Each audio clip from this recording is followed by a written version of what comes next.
They didn't give us any notice. They didn't give us anything. They came with army when the police people, the DPO said they should leave NTA. Just because they are dragging this land. All what they want is dragging this land. They want to take NTS land. And I tried to stop them. I said they didn't give me any pre-notice. And they tore my clothes and beat me up. They rushed that slab. They started beating. Ndewonu ụmụnne m ndị Igbo ndị ọma njem ọnụ, ekelekwa m unu. Ebe nsi ewetara unu ozi a bụ n'ụlọ ozi ndị sim.si ha asịrị FM. Aka m abụkwa nwanne gị nwoke 042 Solex, onye akụkọ ụwa.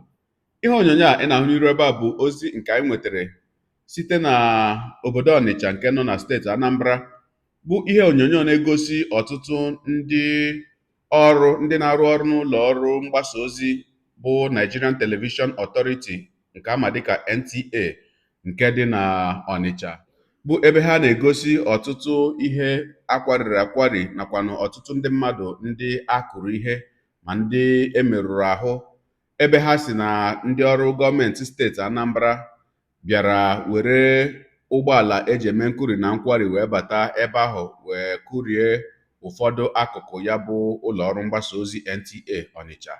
Dịka ha siri wee kọwaa, ha si na o nweghị ozi ịdọ aka na ntị ọbụla maọbụ ihe yiri ya ha nwetara n'ihe gbasara ya bụ ọrụ nkụri na nkwari, na ọ bụ na ha nọgidere nnọọ wee hụ ndị ọrụ Anambra State Physical Planning Board ka ha kpọọ ọtụtụ ndị ọrụ nchekwa nke ga-eru ihe dịka 50 n'ọnụọgụ bụ over 50 security personnel, nke gụnyekwara ma ndị ọrụ uwe ojii ma ndị soja ma ndị ọcha brigade ma ụfọdụ ndị ọrụ nchekwa ndị ọzọ, bụ nke ha chi wee bịa ya bụ ọrụ nkụri na nkwari ha na ndị na-anyazi ya bụ ụgbọ katapila nke eji eme nkụri na nkwari.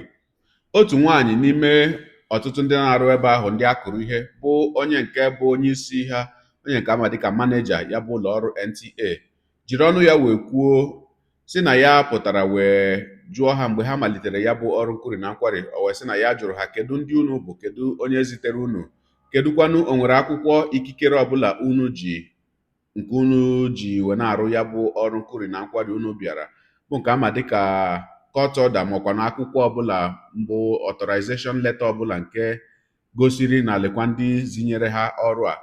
O wee sị na dịka ya jụrụ ya bụ ajụjụ, ha tụtụrụ ya wee kụwa ihe makwa na kụọ ọtụtụ ndị ọrụ ya ihe, nke bụ na onye ọbụla wepụtara kamera ka o see ihe na-eme ebe ahụ, ma ezigbo kamera ha ji arụ ọrụ dịka ndị ọrụ nta akụkọ ma ekwentị dị iche iche nke ndị mmadụ chọrọ iji wee see ihe onyonyo ya bụ ihe nke gara ebe ahụ. Dịka ha siri wee kọwa na iwepụta ha na ya, ndị ọrụ nchekwa anara gị ya wee mebie. O nwekwara na ụfọdụ ndị mmadụ ndị ya bụ ihe metụtara na-abụghị ndị na-arụ dị ọrụ na ya bụ ụlọ ozi NTA, dịka ụfọdụ ndị mmadụ ndị nwegasịrị ụlọ ahịa ndị na-eregasị ihe na gburugburu ya bụ ụlọ ozi, ma dịka ha niile na-ebe ha si na o nweghị ozi dọ aka na ntị ọbụla ha nwetara. Ma ndị ọrụ ndị NTA n'onwe ha na-akọwakwanụ na ihe na-agbagharị na ya bụ ihe bụ na ụlọ niile na ụlọ ahịa niile ndị ọzọ nọ ebe ahụ na onweghị nke emetụrụ aka na-abụghị ndị nọ na gburugburu ya bụ ụlọ ọrụ NTA. Ogologo kwa dị mmanụ ka mgbede, ya mere bụrụ oche gị kpụdobe nso ma nọrọ ala ka anyị anya na ya bụ ihe onyonyo ma hụ ka o si wee gaa n'etiti ndị ụlọ ọrụ Nigerian Television Authority NTA ha na ndị ụlọ ọrụ Anambra State Physical Planning Board n'obodo Ọnịcha.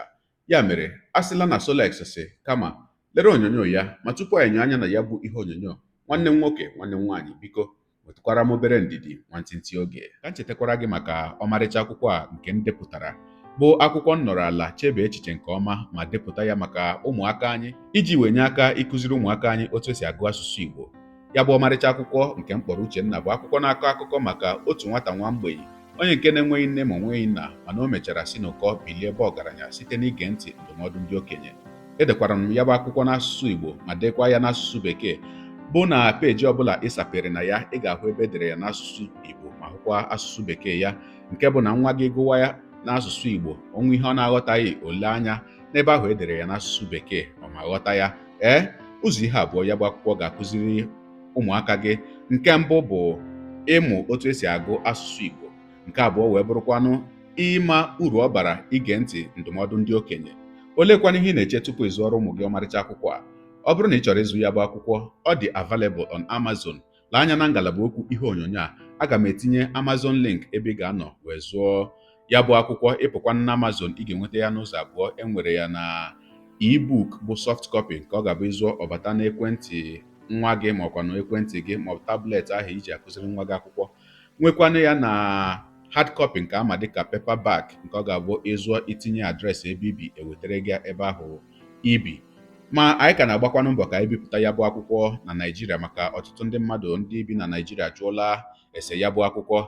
Anyị nọzi na elu ya ugbu a wee na-ebi ya bụ akwụkwọ. Ọ ga-apụta n'oge na-adịghị anya. Ma ọ pụtakwanụ, aga m ekwupụtakwanụ ya ebe a ka unu niile mara, nke bụ na onye ọbụla chọrọ ịzụ ya ebe ọbụla mpaghara ọbụla nke nọ n'obodo Naịjirịa ịkwụ ha n'ụgwọ ezitere gị ya bụ akwụkwọ. Ma otu nkwa m na-ekwe gị bụ na akwụkwọ a bụ akwụkwọ ga-abụ ụmụaka gị gụchaa ha bụ ihe ga na-enye gị nsogbu wee na-asị gị daadị ma ọmị Solex o deela akwụkwọ ọzọ. Ọ dị mma, ngwanụ ka anyị nye anya na ya bụ ihe onyonyo nke anyị ji maka ya wee bịa taa.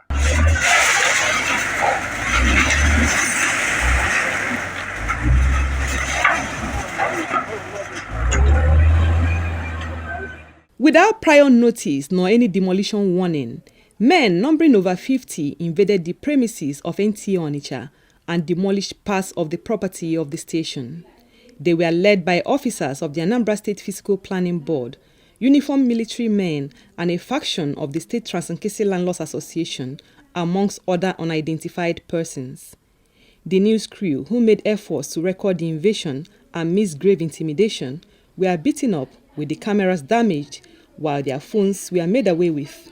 The general manager, Violet Nnadi, who demanded for evidence of the demolition approval, was equally beaten up, her shirt torn and phone seized. That I say they cannot demolish anything without a proper information.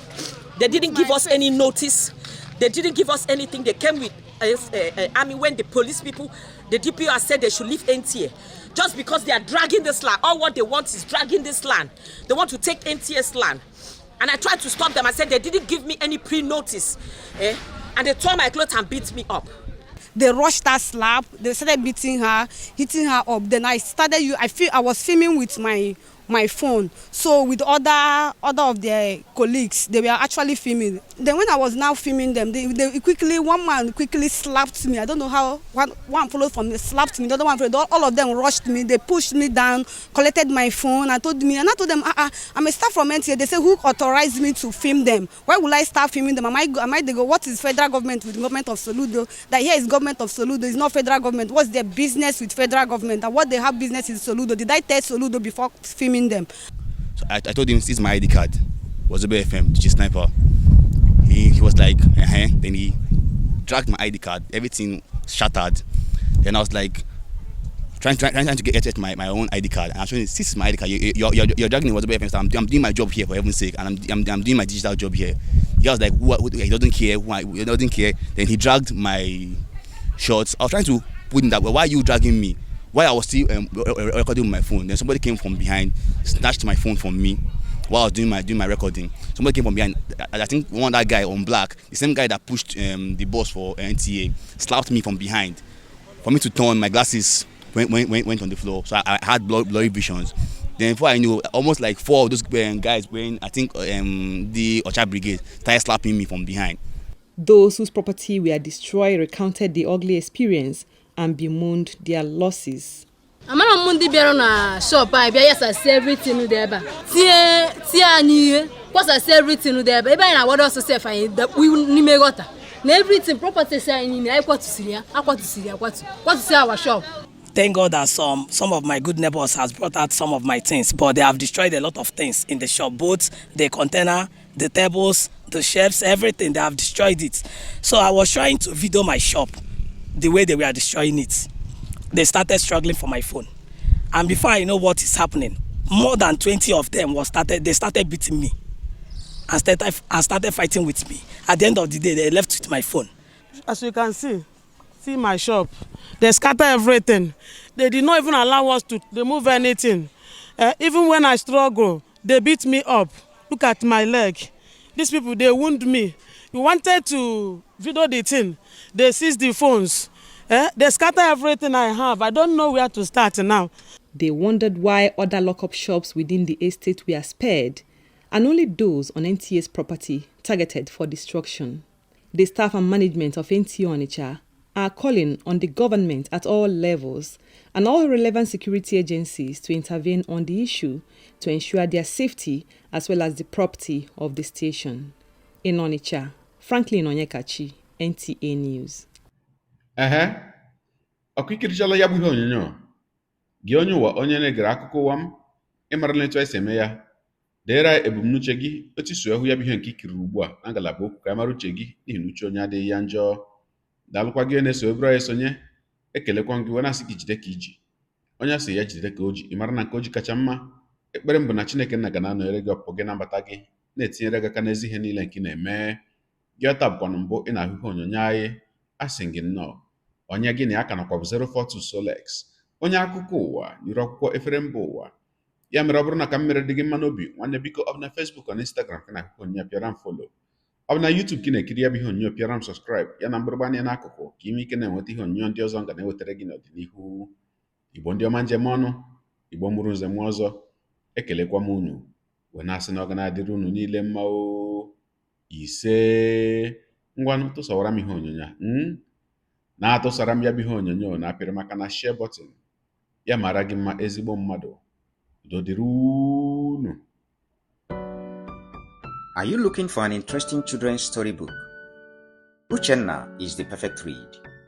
Dive into a world of mystery, adventure, and unforgettable characters. This book is so nice that you won't want to put it down. Uchenna, as written by Chibogo Meje, offers a unique blend of what readers are calling unpardonable and brilliantly crafted. It is now selling on Amazon. Buy for your kids and watch them ask for more from the author.